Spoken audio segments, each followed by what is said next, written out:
Hello, everyone. Welcome to Transition Tuesdays. For this Tuesday, December 3rd, 2019, I am your host, Russ Williams. I'm glad you could be here today. I'm quite aware you could have been anywhere in this world today. I know you could have been anywhere in this world today, but you decided to be here with me, and I appreciate that. And more importantly, I appreciate you. So welcome to Transition Tuesdays, ladies and gentlemen, on this balmy 38-degree weather here in New York City.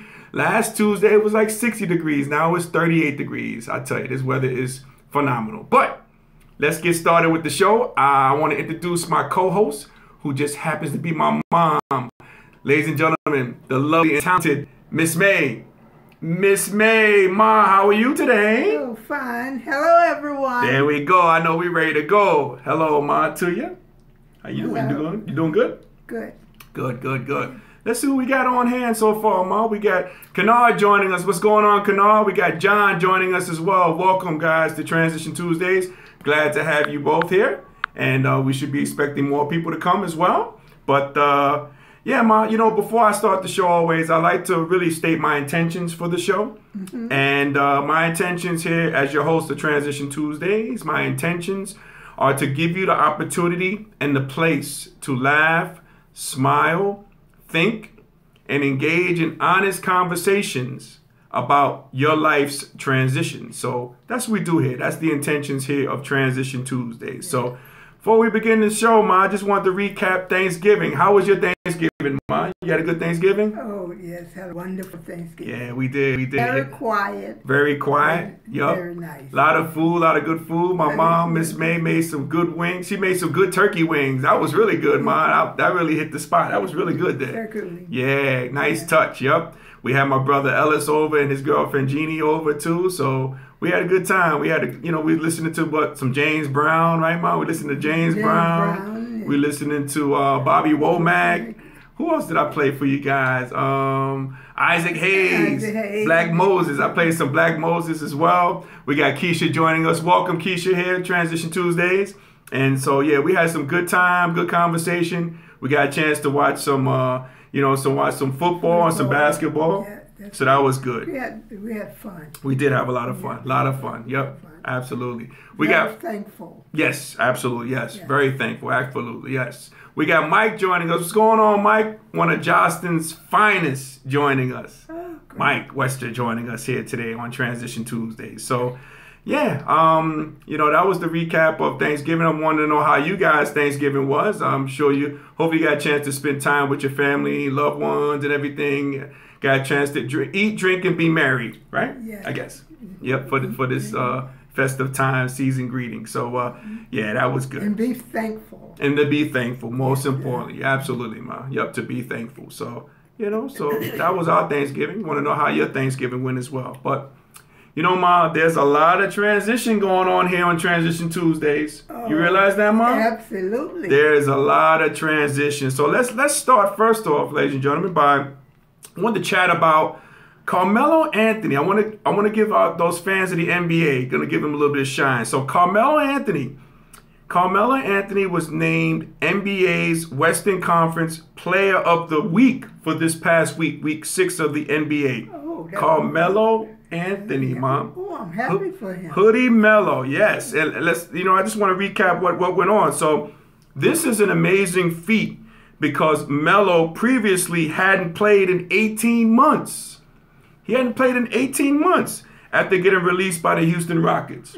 He didn't play in 18 months. He was with the Houston Rockets for just 10 games before he was let go. So the Blazers took a chance on the 10-time All-Star and future Hall of Famer by signing him to a non-guaranteed deal last month. So the deal that he has is non-guaranteed. Okay? So at first he got off to a rough start in his first 3 games, but with the Blazers. But this past week, he averaged 22.3 points, 7.7 rebounds, and 2.7 assists, helping the Blazers go 3-0 for the win. For 3-0 for the week. So they went 3-0 for the week. Oh, my goodness. So a shout out to Carmelo Anthony. So like, what are your feelings out there, buddy? Melo winning Western Conference Player of the Week. I know Keisha says, "Way to go, Carmelo."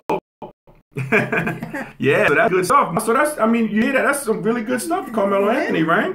Right. Yeah. Here's a guy. Happy for him. Yeah. Here's a guy who was literally probably on the couch. Yeah, that's right. I thought he was on the couch already. Yep. 18 months removed from playing in the NBA. And I recently saw on TV he was saying how he was thinking about retiring. If he didn't get the call for the Portland Trailblazers, he was going to retire. He was going to retire. So it's really good stuff there. So so that's your feelings on it, Alma. Okay, that's okay. It's good feeling. Yeah, I agree. It's great, man. It's great to see Carmelo Anthony. It is. Come off and and do well so far. So far, so good. And him getting Player of the Week. Coming off and getting Player of the Week. Yeah, especially in a week in which you had the Beard. James Harden had 60 points in 3 quarters. You know what I mean? So he didn't get Player of the Week. Carmelo Anthony, Hoodie Melo. So man, I want to get everybody's feelings on it. Yeah. She brought that, like I mentioned before. She says, "Way to go, Carmelo." Yeah. So Melo's transition to Western Conference Player of the Week reminds me of the transition of failure to success. And here's what I mean by that, ladies and gentlemen, is Melo was branded as a failure. He was looked at as a selfish player, a ball stopper, not a winning NBA player. He won a championship with Syracuse University in college, but he wasn't really considered a winning NBA player. So that's kind of a drawback, and that's kind of a failure. Also, he failed to latch on with another NBA team for 18 months. That's another thing too. So, he failed to do that. So I guess in certain eyes, he was transitioning from a failure to now he has reached success and transitioned to a success by taking advantage of the opportunity the Blazers afforded him by giving him a second chance to prove he still belongs in the NBA and to be a productive player as well.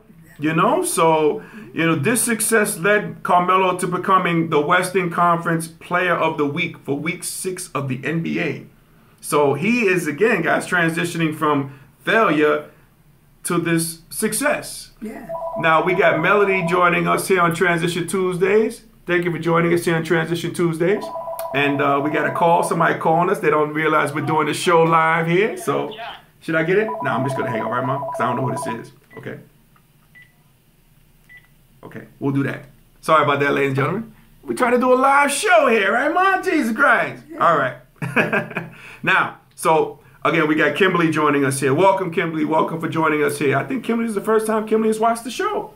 So, salute to you, Kimberly. Yes, absolutely. Glad to have you aboard. So, Melo, what did I talk about? Yes, okay, so he's the reigning Western Conference Player of the Week for Week 6. So, ladies and gentlemen, if you're transitioning from your failure to a success, whatever transition that might be, I'm here to recommend these game plan steps, or I like to call them GPSs, for a smooth transition. So I want to give you guys, if you're transitioning from your whatever failure or success that you might be going through in your transition, here are some game plan steps and some GPSs I'm going to give to you guys, okay?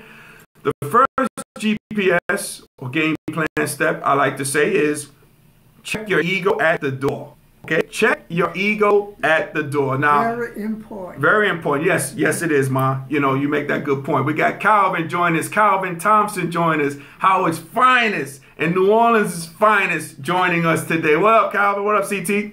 So, you got to check your ego at the door, ladies and gentlemen. Now, ladies and gentlemen, we all have an ego. I have an ego. My mom, Miss May, has an ego. Everybody in this world has an ego, But when you use your ego in this transition, you are edging God out.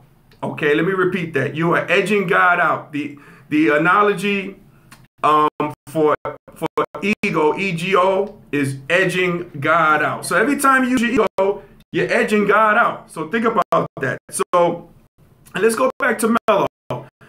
So Melo Melo, I think Melo, he definitely checked his ego at the door. Because we all know Melo is volume scorer. He scored a lot. I think Melo checked his ego at the door because I think he bought into the role of coming off the bench and providing scoring and rebounding when it was needed.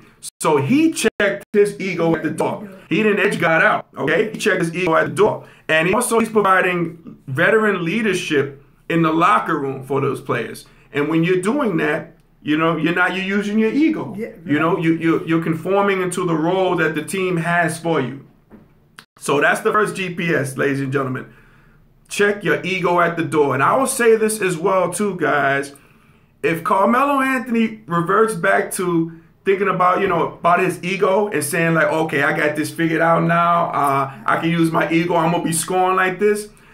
You will see Carmelo Anthony out the league as soon as possible because he's going to be, if he uses his ego. Again, do not use your ego. Check it at the door. Okay, so that's the first GPS I have for you guys. Now, the second GPS I have for you guys when you're transitioning from your failure to success is stay ready for success so you don't have to get ready for success. Okay, that's so important. Good idea. Yeah, oh, thank you, I appreciate that. Thank you so much. And we got my man Mike joining us. What's going on, Mike? Hey, I appreciate the sentiments. Thank you so much, Mike. So this GPS number 2, stay ready for success so you don't have to get ready for success.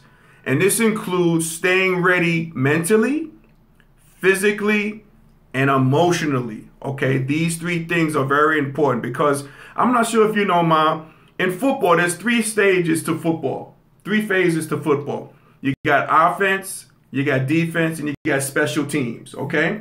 In this case here, when you're staying ready, you got to stay ready mentally, physically, and emotionally, okay? Very, very important. And let's go back to Melo again. So Melo stayed ready mentally, okay? Because it looks like he was studying the players on his time, probably on the couch. He's looking at game film of the players, he might be he might be playing against, okay? So he stayed ready mentally. Physically, he stayed ready. There are videos out there, ladies and gentlemen, which you have Hoodie Melo in his hoodie, shooting around, staying trim, working out, staying fit physically, okay? Staying ready physically, okay? And then emotionally for Hoodie Melo, okay, Carmelo Anthony, his heart and soul was invested into this emotionally to get back. So he took care of those 3 things. He stayed ready for success so you don't have to get ready. So when you stay ready, you're already ready for success. You don't have to get ready when you stay ready, okay? So that's GPS number 2 there. So the third GPS I have for you guys, if you're transitioning from your failure to success, is visualize your success. Visualize it. Paint a mental picture of your success in your mind. Paint a vivid picture that you can. Use your imagination. Now, I'm willing to bet, I'm not a betting guy, but I'm willing to bet Carmelo Anthony had a vivid picture in his mind saying like, hey, look, if I do get the call, I visualize myself being a part of the team. I visualize myself putting on another NBA jersey. I visualize myself doing well if I get a call back. Visualize yourself. Visualize, make a mental picture of your success. Okay? Very, very important. Now, I'll give you an example for myself, Ma, and ladies and gentlemen out there. When I had total knee replacement, right? In the bed, I visualized after my surgery, I visualized myself getting better, and I visualized myself playing in my annual alumni basketball game at Hank College. I visualized myself scoring a basket and sitting my butt down after I scored a basket. Yeah. I visualized this. I painted a mental picture of my success. So again, visualize your success. So let me just recap again if you just joined us. So I'm just giving you guys some GPSs for your transition, you transitioning from your failure to success. The first GPS was check your ego at the door. Again, when you use your ego, you're edging God out. You don't want to do that, okay? Check your ego at the door. Second GPS, stay ready for success so you don't have to get ready for success, okay? And last GPS is visualize your success. Paint a visual picture, a mental picture of your success. And these GPS, hopefully these will help you in your transition. Does that make sense? Make sense, Mom? Makes sense. Okay, cool. Makes sense. All right. See if anybody else joining us. Makes a lot of sense. Okay, perfect. Thank you. That's what I try to do, Ma. I try to make some sense out here. Okay. Now, ladies and gentlemen, let's transition to, this is hot off the presses too, Ma, okay? And everybody out there. Let's transition to Kamala Harris dropping out of the presidential race. Yes. She dropped out the race today, I tell you, man. Transition Tuesday. There's a lot of transition always go on the Tuesday, it seems like, Mom. You know? Yeah, I don't know. But there'll probably be many more drop out the race. That's true. That's true. We'll see. We got Vonnie joining us. Thank you for joining us here on Transition Tuesdays. I think that's Vonnie's first time joining us, Ma. So welcome, Vonnie. First time joining us. Appreciate you. And we got Karen joining us. Welcome, Karen. Thank you for joining us. We got Carrie joining us. Thank you for joining us, Carrie. That's a Jasper, my Jasper sister joining us here on Transition Tuesdays. Appreciate you, ladies, for being on Transition Tuesdays and everybody else out there. So let's talk about the transition to Kamala Harris dropping out of the presidential race. So Kamala Harris has dropped out of her presidential campaign today on this Transition Tuesday. Again, a lot goes on in Transition Tuesday. I don't know what it is. You know what I mean? Yep. That's true. Yep. After months of failing to lift her candidacy from the bottom of the field. Now, while Kamala Harris has qualified for the December debate, she already qualified for the December debate, but she was running dangerously on cash, lacking the resources of air TV ads, and her staff was gripped by long-running internal problems. So there was some internal problems going on in her campaign. And Kamala Harris took to Twitter by saying the following. She said to her supporters, she says, to my supporters, it is with deep regret, but also with deep gratitude that I am suspending my campaign today. But I want to be clear with you. I will keep fighting every day for what this campaign has been about. It's been about justice for all people, all the people. Justice for the people, all the people. All the people. Yes, so that's what Kamala Harris said. So we got Carrie says Jasper in the house. That's right, Carrie, absolutely, all day. So, ladies and gentlemen, what are your feelings of Kamala Harris dropping out of the presidential race? What do you think? You got any feelings on that, Ma? Are you surprised to see that or no? Kamala Harris dropping out? No, I'm not surprised. You're not surprised? No, okay. Right. Why is that? I thought it was going to be earlier. Oh, you thought it was going to be early? Okay. Yeah, because she wasn't. She wasn't polling well? Yeah, right. She wasn't polling well. Okay. And I thought, she wasn't getting enough money. Right. She wasn't getting the money that she needed to generate it, you're saying, Mom, too? Right. Okay. I got you. Yeah, it's it's kind of strange. Her campaign was kind of strange because I think a lot of people didn't resonate with her, and I can't really pinpoint why. There was really like one reason, particular reason. Like it was very weird, very strange. Her campaign. Like just like what's the guy from Jersey? Oh my God. Yeah, Booker. Apparently ain't resonating. And it's not really a fault of his own. Just like Kamala Harris. I don't know why it's not really resonating, but maybe she knows something. Maybe she got, maybe people were telling her, that maybe she dropped out of the race. So she did drop out of the race. Yeah. So I want to go over some highlights of Kamala Harris. So she had a couple. She had a couple highlights. She really did. Like her exchange with Biden during the first Democratic debate. Yeah. Remember about the busing issue? They talked about that. And then she had an exchange with. That could have hurt a little. You think that might have hurt? Yeah, that might have hurt. You think that might have rubbed the people of Biden the wrong way? The wrong way. Okay. But that did propel her to in the lead. Yeah, it did. So that's why that's for a short time. Yeah, but that's why that's so strange, Right. But that's one thing. We got Chili D joining us. What's going on, Chili D? So, and also I love the exchange with Don Jr. You remember that, Mom? Which she says, and I quote, that Don Jr. wouldn't know a joke if it raised you. I think that was cool. That was a nice clapback. Yeah. Very nice clapback. We got my man Ed joining us. What's going on, Ed? How's business going out there, man? That basketball machine. How's business going, my man? Let us know. So, well, why did why she say that to Don Jr.? What did he say? Because he said that Don Jr. talked about how Kamala Harris is always smiling and stuff like that. She's always smiling when she's talking, so she just clapped back with that. You know, like it was always what he said was she's always laughing at her jokes.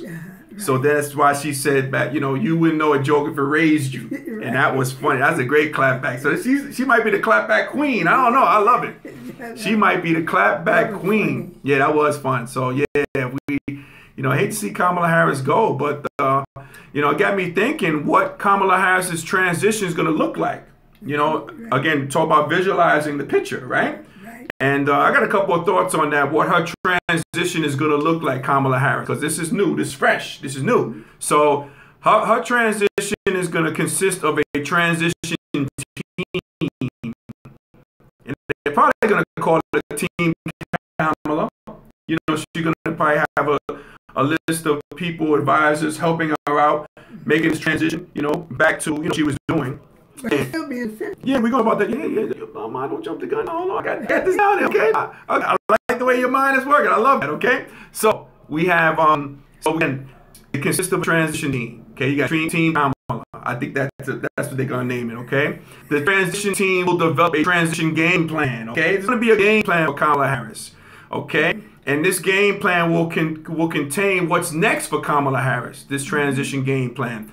And here's what I predict. I predict that she's going to be on the talk show circuit. I think she's going to be on, the Daily Show with Trevor Noah. I can see her on Late Night with Stephen Colbert. She's done a dope show before. I can see her on the Tonight Show with Jimmy Fallon. I can also see her on CNN, MSNBC, so on and so forth. I definitely see that. I definitely see in her future, I predict that she's probably going to write a book and go on a speaking tour about her historic run as being, for a presidential hopeful in the United States of America. I can see that as well, And then we'll go back to what my mom just mentioned. She does have a seat in the Senate. Yeah. So I see her going back to return back to a seat in the Senate.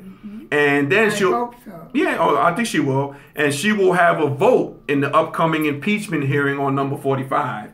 Because that looks like that's going to be a reality. He's probably going to be impeached. And the Senate's gonna have to vote on that. So she's probably gonna get her same seat back, for that Senate run.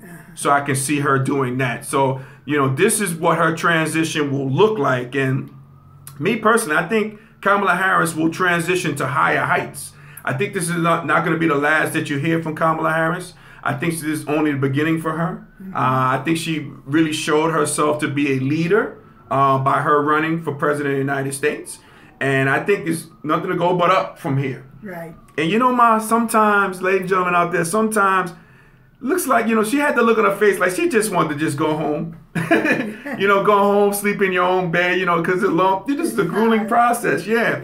Sleep in your own bed, eat in your own kitchen, prepare your own meals. I know she's a cook too, so she likes to prepare food. So, sometimes you just want to just like pack it up and go home. And it looked like she had that look on her face like, I'm exhausted. I think I'm done. I'm gonna take my ball and go home, as they say. So I think that was the case for her. But I think that, this won't be the last that you hear for Kamala Harris. I think she's gonna aspire to even higher heights on that. So I think that's what her transition is gonna look like. Right. Make sense? Make sense, Mom? Makes sense. Okay, cool. Yeah. All righty. Make a lot of sense. Perfect. Yeah. Cool. So we got Edward Joint says, good looking, Russ. No problem, man. I got you, man. So yeah. So so it's gonna be interesting. That just came down today. Her resigning, her stepping down, dropping out of the race. And but like we talked about, Ma, it takes a lot out of you. Yeah, it takes a lot out of you. And we'll hear more about it. Yeah, and we're not even a year in, really. We got another year of all this. That's right. But we'll be hearing more from Kamala Harris. It was a good run, good chance, good thing, very inspirational. But I guess we move on. Yep. And I know she must have learned a lot. Absolutely. Sure. Yeah. I'm sure she had. Learning experience. Absolutely. No doubt about it. Yeah. So she is transitioning. And we're going to transition, okay? So I want to transition to my review of the movie Queen and Slim. Okay, I'm not sure. Have you heard about this movie, Ma, just yet at all? But I'm gonna explain a little about very it. little. Okay, very little. Okay, so listen, here's my review for Queen and Slim. So I'll give a synopsis of the film. So Queen and Slim first date takes them on an unexpected turn when a policeman pulls them over for a minor traffic violation. When the situation escalates, Slim takes an officer's gun and shoots him in self-defense. Okay, so that's how it starts. Now, labeled cop killers in the media, Slim and Queen feel that they have no choice but to go on the run and evade the law. When a video of the incident goes viral, the unwitting outlaws soon become a symbol of trauma, terror, grief, and pain for all people across the country. And I want to add this, they also served as a sense of hope as well, too, in this movie. So this movie dealt with a lot of social issues of today. A lot of social issues of today. And, you know, oh, that was Aunt Maggie, but I'm going to let it go, okay? Okay, I got you. Yeah, people got to realize we're doing a show here, Mom. Okay, let me get back. Now, okay, so this movie dealt with a lot of social issues of today. As Will Kennedy is joining us. Thank you, Will, for joining us, sir. Dealt with a lot of social issues. There was great acting in this movie. The character played by who played Slim, I forget his name offhand, but he was also the character. He was in the movie Get Out, which was a great movie. Yeah. And the lady who played Queen, she is a newcomer. That was her first movie role, and she did an excellent job. So it was great acting in the movie. The movie was well shot as well. You felt like you were in the different cities that they filmed at. I know they filmed it in Cincinnati, Ohio. They filmed it in New Orleans, Louisiana. They filmed it in parts of Georgia and parts of Florida. So it was shot very well. You feel like you were in these cities that they filmed at. So it was, you know, it was really very well done, you know, in terms of shooting. You know, I'll get back to my acting skills. You know, I was an actor, Ma, so I can, you know, I was able to see these